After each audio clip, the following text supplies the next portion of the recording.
मकान है जिस पे कार्रवाई नहीं हो रही है, या गरीबों का मकान था इसलिए इस पे कार्रवाई हो गई। हम ये चाहते हैं प्रशासन से और शासन से कि जो भी बना है तालाब, ग्राम सभा का जितना भी तालाब है वो सब अतिक्रमण मुक्त कराया जाए। अब्बा जो हमरे अम्मा के लेके भर्ती रही ने, हमरे सन पता पैन कार्ड सर जैसे आए न वैसे जो ढकेले शुरू कई दिन निकाल ना मिला।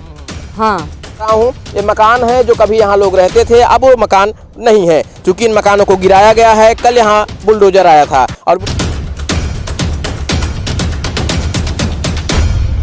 इस समय मौजूद हैं तहसील क्षेत्र जयसिंहपुर में। आप देखेंगे पीछे जो है ये तमाम मकान गिराए गए हैं और ये भी एक मकान था जो तालाब में बताया जा रहा है कि बनाया गया था। और आप देखेंगे तस्वीरों में भी आपको नीचे तालाब नजर आ रहा होगा और ये जो है तालाब के ऊपर मकान बनाए गए थे और जिनको अब गिरा दिया गया है। हाई कोर्ट के आदेश के बाद से इन मकानों को गिराया गया है। और चूंकि कल दोपहर 12 बजे एसडीएम, सीओ और तमाम फोर्स के साथ यहाँ पर बड़ी कार्रवाई की गई है और इन कार्रवाई के जद में ये तमाम लोग आए हैं। बताया जा रहा कि कुछ दुकानें थी, 2 मकान थे और जिनको गिराया गया है। हालांकि जब मकान के संदर्भ में बातचीत की गई एसडीएम से, यहाँ के उप जिलाधिकारी से, तो उन्होंने कहा कि जिनका मकान था उनको आवासीय पट्टा दिया जाएगा। ऐसे संदर्भ में आप देखेंगे पीछे की तस्वीरें मैं आपको दिखा रहा हूँ, ये मकान है जो कभी यहाँ लोग रहते थे, अब वो मकान नहीं है क्योंकि इन मकानों को गिराया गया है। कल यहाँ बुलडोजर आया था और बुलडोजर आने के बाद एक कार्रवाई आप देखेंगे पीछे आपको दिख रही होगी। दूर तक आप देखेंगे जो मकान खड़े हुए थे अब ये मलबे के रूप में तब्दील हो गए हैं। और बताया जाता है कि ये सभी मकान जो बनाए गए थे वो सभी तालाब की भूमि में थे। तो ये पीछे आप देखेंगे तालाब भी है, तालाब भी दिखा दीजिए। और इस तरफ जो है मकान बनाए गए थे और पीछे भी आप देखेंगे जो मकान बना हुआ है वो भी लगभग तालाब में ही था। तो ऐसे में जो अवैध अतिक्रमण करते हैं या अवैध अतिक्रमण जहां भी किए हुए हैं उनके लिए एक बड़ी कार्रवाई ये है, उनको एक सीख देने वाली कार्रवाई ये है कि अगर आप अतिक्रमण किए हैं तो अब आप प्रशासन के चाबुक से बच नहीं पाएंगे। ऐसे में आपको बुलडोजर, बाबा का बुलडोजर आप पर भी गरजेगा और आप तैयार रहिए उन चीज़ों को झेलने के लिए। जो लोग अवैध अतिक्रमण कर रहे हैं लगातार उन पर कार्रवाई भी हो रही है। लेकिन ऐसे में सवाल ये उठता है कि प्रधानों के कहने पर लोग आकर मकान तो बना लेते हैं लेकिन उन्हें भी नहीं पता होता कि हम तालाब में बना रहे हैं, बंजर में बना रहे हैं, खलिहान में बना रहे हैं या कोई परती ज़मीन है। तो ये हालात हैं, लोगों के कहने पर भी ये लोग मकान बनाते हैं और बाद में प्रशासन की कार्रवाई होती है जिसके बाद से बाबा का बुलडोजर गरजना शुरू कर देता है। बाबा का बुलडोजर जब गरजा तो यहाँ कुछ लोग ऐसे थे जो मौजूद भी नहीं थे, लेकिन हालांकि बताया जा रहा कि पहले से नोटिस दी गई थी, सामानों को निकालने की पूरी मोहलत दी गई और जिसके बाद से सामान भी निकाले गए थे। इनके मकान में कुछ नुकसान जरूर हुआ है इनका कहना है, लेकिन फिलहाल क्या नुकसान हुआ है वो तो नीचे दबा हुआ है, मैं ऐसे नहीं दिखा सकता आपको। पीछे की तस्वीरें मैं आपको दिखा सकता हूँ। आप देखेंगे कई ऐसे मकान बनाए गए थे, जहाँ तक आपकी नज़र जाएगी वहाँ तक आपको केवल मकान गिरे हुए नजर आएंगे। ऐसी स्थिति में आप समझिए कि जिन लोगों के पास केवल रहने का एक ही सहारा था, यहीं का जो मकान था, ऐसे वो लोग इस कड़कड़ाती ठंड में आखिर रात कैसे गुजार रहे होंगे। ऐसे में जो शीत का मौसम है, इस मौसम में अगर खुले आसमान के नीचे कोई रह रहा है तो अपने आप में समझिए कि कहीं न कहीं अमानवीयता है और यहाँ पर प्रशासन को ध्यान देने की ज़रूरत है।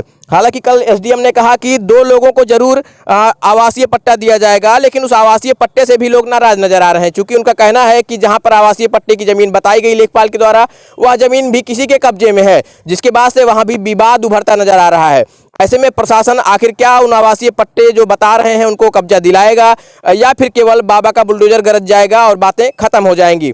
तमाम तस्वीरों में देख रहे होंगे बहुत सारे लोग जो खड़े हुए हैं, इनके मकान थे, इनकी ये दुकानें थी जिनको चलाकर लोग अपना जीवन यापन कर रहे थे। आप देखेंगे ये छत है और जो गिरा दिया गया है, मैं नीचे खड़ा हूँ, आप देखेंगे इस तरफ भी कई मकान हैं जो गिराए गए हैं, ये लोग हैं।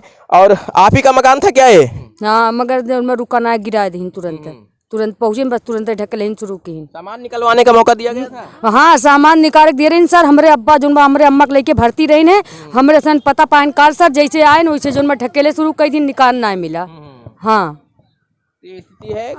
घर पे कोई पेशेंट थे, टूट गए सब, नलका उलका सब हिम टूट गए, सब एक को खोले ना मिला बा। हाँ सर। रात भर कहाँ रहे? रात बे यहीं दुआरे सोई रहे, कहाँ जाई जौन सर। आवासीय पट्टा ना दिए सर हमें। हाँ, हमें आपको दिया जाएगा आवासीय ना मिला बा सर, जौन बा 2 जने के मिला बा, मगर वो जौन बा झगड़म बा वो पावत ना है ना, वो हमें जौन बा ना मिला बा। हाँ तो जी, तो आप जी आप ही का घर था? हाँ भाई, आप हाँ सर, हमारा ही घर था। हम मौके पे थे नहीं, आज आए और आने के बाद देखा तो हमारा सब यहीं में टूट फूट गया। जो दरवाजा केवाड़े दरवाजे बर्तन सर्तन थे वैसे पड़े रहे। 22 तारीख को नोटिस दी गई है आप लोगों को, तो फिर कहाँ पे थे नहीं भैया, हम हमारे औरत की तबीयत खराब थी, हम गए थे लड़के के लेके लड़के के लगे उनकी दवा कराने को। जब पता पाया तो मैंने वहाँ से कहा भाई हमें 1 तारीख तक आ सकता हूँ, लेकिन उन्होंने कहा नहीं जल्दी आ जाओ, तो मैं जल्दी भाग के चला आया। हमके निकालने भाई हम लोग को जो हुकुम दिया है आर्डर, तो आपको आवासीय पट्टे के लिए कोई आश्वासन नहीं मिला? अभी तो नहीं सर, हमें पता नहीं है कुछ। तो ये बताइए, जो मकान में आप दुकान भी करके रखे थे? नहीं सर, कुछ भी नहीं थे, हम तो रहते थे इसी में, खाना पकाना है हमारा, चूल्ही चक्के थे सब, देखो अपना। हाँ, आज से नहीं, आज हमें से नहीं, आप सर आकर के पूरे पता लगा लो हमारे घर में क्या हम लोग यही कितने सालों से यहाँ रह रहे थे? अरे यहाँ हम 40-45 साल से हैं। 45 साल से। हाँ, और कहीं जमीन है कि नहीं इसके अलावा? इसके अलावा हमारे पास कोई जमीन नहीं है। हाँ, पुराना घर था, 2 भाई थे, बट गया है, अभी इतना मिला सर था, वो हमने छोड़ दिया, वो भी गिर गया है।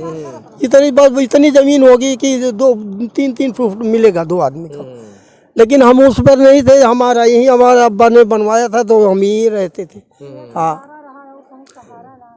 और कोई जरिए नहीं थे, नहीं तो हम लोग न कोई पट्टा मिला है न कोई और आबादी मिली है हम लोग को। बोल तो रहे एसडीएम साहब की पट्टा, आप लोगों को आवासीय पट्टा दिया जाएगा ना? तो ठीक है, अगर आवासीय पट्टा दे दें सर तो ठीक है, और हम लोग को वतन बन जाएगा, बनवा दें। हाँ, 2 लोग जिनका आशियाना था, जिनका घर था यहाँ, उनको बताया गया है कि आवासीय पट्टा दिया जाएगा। अच्छा, तो नाम तो हमारा अब्दुल मजीद है। तो आपका नाम नहीं ले गए हैं क्या? लिखे हैं 2-4 अभी और है मिलने के लिए। हाँ, तो हमारा नाम तो लिखा है कि आप एसडीएम साहब से मुलाकात कर लीजिएगा इस संदर्भ में, ठीक है ना? सही है। आप मुलाकात करिएगा। तो आप देख रहे हैं, इनका ये मकान था जहां मैं खड़ा हूं, और इस मकान को गिराया गया है। चूंकि मकान एक कहीं ना कहीं प्रशासनिक कार्यवाही है, और जो हाईकोर्ट के आदेश के बाद हुई है। और आप देखेंगे मकान भी आपको नजर भी आ रहा होगा कि ये तालाब में बनाया गया था। ये मकान बिल्कुल तालाब में बनाया गया था, इसमें कोई दो राय नहीं है। आप मौके पर पहुंचेंगे, आप देखेंगे, आपको तालाब में बने हुए मकान आपको नजर आएंगे। लेकिन आप देख लीजिए तस्वीरों में, यहाँ देखिए किस तरीके से नीचे से पिलर को तालाब से उठाया गया है, इसके बाद उस पर मकान बनाए गए थे। तो ये मकान कहीं ना कहीं तालाब में तो बनाए ही गए थे, दिखने में भी नजर आ रहा है साफ तौर पर। लेकिन ऐसे में जो कार्यवाही हुई है प्रशासन की, जिन लोगों के पास मकान जी यही इतना मकान नहीं है, और भी मकान है जिस पे कार्रवाई नहीं हो रही है। गरीबों का मकान था, इसलिए इस पे कार्रवाई हो गई। हम ये चाहते हैं कि प्रशासन से और शासन से कि जो भी बना है तालाब, ग्राम सभा का जितना भी तालाब है वो सब अतिक्रमण मुक्त कराया जाए। जैसे जो कार्यवाही इसमें हुई है जी, इसके अलावा भी इस कार्यवाही में और भी मकान थे, और भी मकान हैं जिस पे कार्रवाई नहीं हो रही है, वो भी हम चाहते हैं कि वो भी अतिक्रमण मुक्त कराया जाए। शासन और प्रशासन से मेरी यही गुजारिश है। चलिए, आप अगर हाई कोर्ट तक जाएंगे ना और हाई कोर्ट से रीट दायर करेंगे तो आपको भी आदेश मिल जाएगा। जी जी जी जी जी। तो ये चीज़ें हैं। मैं आपको ग्राउंड जीरो से वो तस्वीरें दिखा रहा हूँ। जो तस्वीरें मैंने आपको दिखाई, इसके बारे में आप क्या सोचते हैं? और ऐसे में सबसे बड़ी गुजारिश ये है यहाँ के प्रशासन से कि जिनके पास आवास नहीं है, जिनके पास और इसके अलावा कोई विकल्प नहीं था, उनके साथ मानवीय व्यवहार करते हुए आवासीय पट्टा या फिर जो मकान है उसकी व्यवस्था कराई जाए। क्योंकि खुले आसमान के नीचे जो जिंदगी ये लोग गुजार रहे हैं, गुजारने के लिए अब मजबूर हो गए हैं इस कार्यवाही के बाद से। क्योंकि इन्हें नहीं पता है, 40 साल पहले किसी प्रधान ने इनको कह दिया कि आप यहाँ बनवा लीजिए, और ये लोग बनवा लिए। लोगों को इतना पता नहीं रहता था कि हम किस जमीन पर क्या बनवा रहे हैं। और बाद में जब वो प्रशासन की कार्यवाही के अंदर में आ जाता है तो लोगों को तकलीफें होती हैं, क्योंकि बहुत दिनों से लोग वहाँ रहने लगते हैं। क्योंकि अपना आशियाना छोड़ना अपने आप में किसी के लिए भी संभव नहीं है, इतना आसान नहीं है। कैमरा पर्सन ब्रिजेश के साथ आलोक दुबे, टाइम्स ऑफ यूपी, सुल्तानपुर।